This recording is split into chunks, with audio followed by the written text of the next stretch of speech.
Okay mga idol, ito na yung part 4 ng ating tugas. So papaliwanag ko naman sa inyo kung bakit hindi ko muna hinukay para makita nyo ang difference ng hinukay sa hindi hinukay. Ito yung sinasabi ko.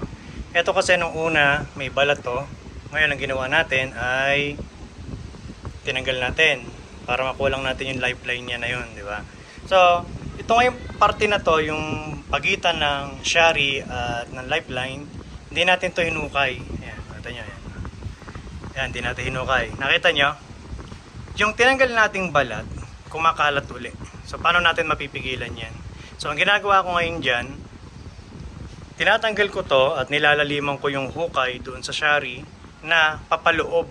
Papaloob siya para once na naghilom na yung ating balat, hindi na siya pupunta dito sa part ng shari. Iikom na siya sa mismong loob kagaya nito. Ayan, nakita nyo to? Huminto na to, yung parte na to. Kasi malalim yan nung una. Ayan, malalim to. Ito yung natural Ngayon, ito kasi flat pa to. So, ibig sabihin, halos hindi naglalayo ng kapal yung balat tsaka ito. So ngayon ang gagawin natin dyan, ipapakita ko sa inyo itong parte na to na huhukayin natin gamit lang yung Dremel at saka yung bala na binili natin.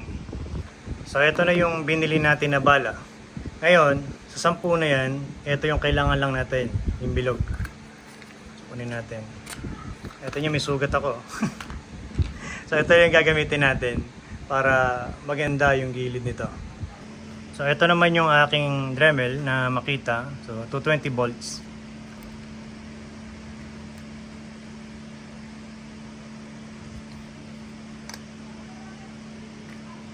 Ayan. Okay. So itong parte ngayon na to, ukain natin, lalaliman na natin yan.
So nakita nyo yung lalim niya ngayon.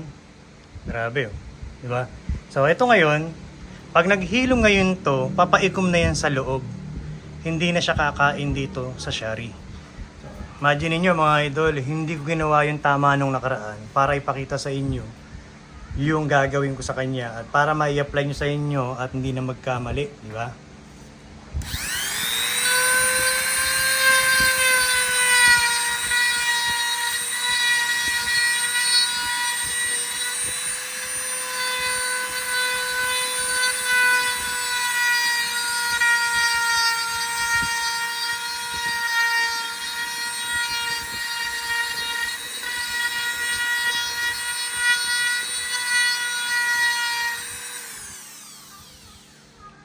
Ito nyo, lalim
So nakita niya, hinukay ko yung mga gilid para yung hilom papaloob.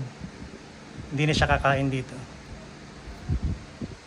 Yan o, nakita niyo to. Ang lapit nung pagitan lang. Ito lang yung binalatan natin. Mga ilang buwan lang yan.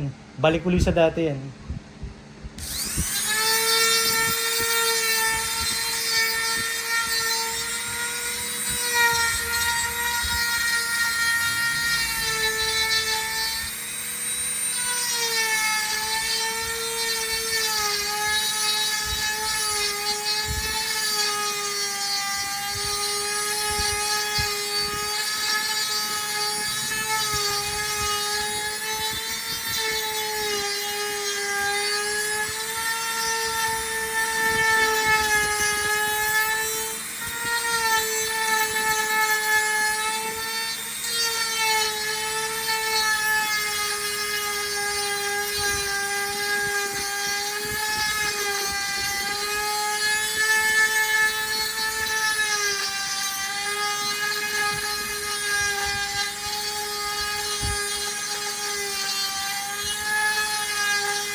So pagkatapos natin ito lagyan ng linya na malalim, yan, lahat yan, pati ito, ang gagawin ngayon natin dyan, lagyan natin ng gamot.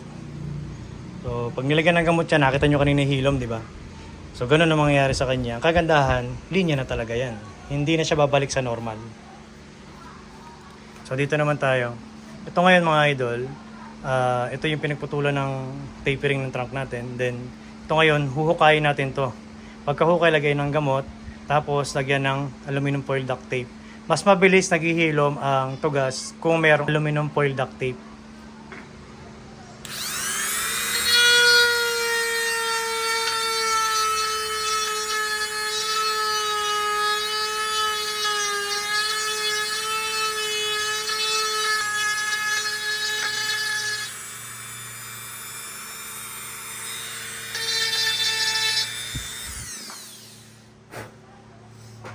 So ito naman yung gamit natin na cut paste. Top Gin cut paste from Japan.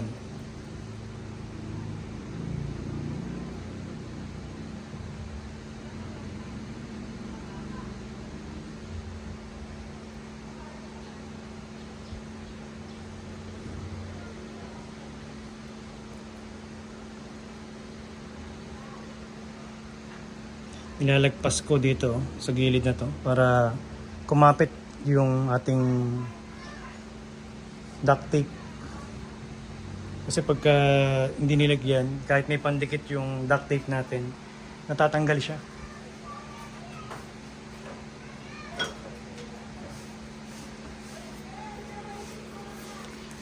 So ito naman yung aluminum foil duct tape. Kumuha na ako ng konti para makita nyo. So para mas maganda, binibilog talaga natin para hindi pangit tignan. Diba? Ayun o, yun siya, dalawa. Manipis to mga idol. Pero makapal nito mga idol ah. Ang problema sa makapal, hindi siya nailalagay ng tama eh. Hindi siya yung kung ano itsura niyan dahil makapal. Ito naman manipis. So ginagawa ko, pagkalagay ng isa, susundan ko pa ng isa para maging doble at makapal siya.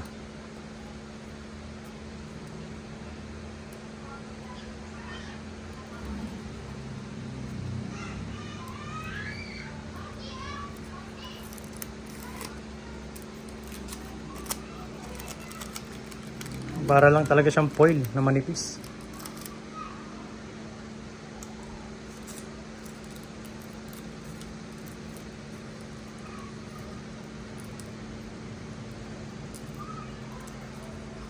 Yan ang maganda pag manipis ang foil, di ba? Oh, kung ano yung itsura niya, nagagawa natin. Oh. Yung makapal kasi hindi. Saka natin dodoblehin. Para pag nag-power spray, hindi basta-basta mabubutas.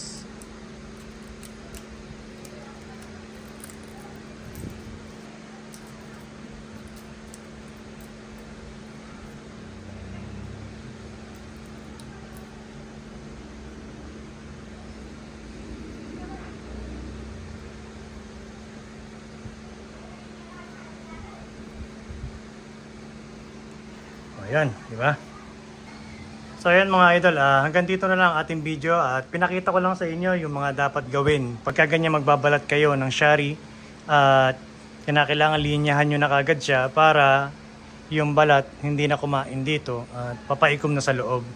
So ngayon lang mga idol at sana meron kayo napulot sa part 1, part 2, part 3 hanggang part 4 nitong tugas natin na twin trunk. At meron pa to mga kasunod sa mga susunod na video natin. At hintayin lang natin ang pag-wild nito kung ano yung mga dapat natin pang trabahuhin sa puno na to. Ayun lang mga idol, maraming salamat po sa inyong suporta. You.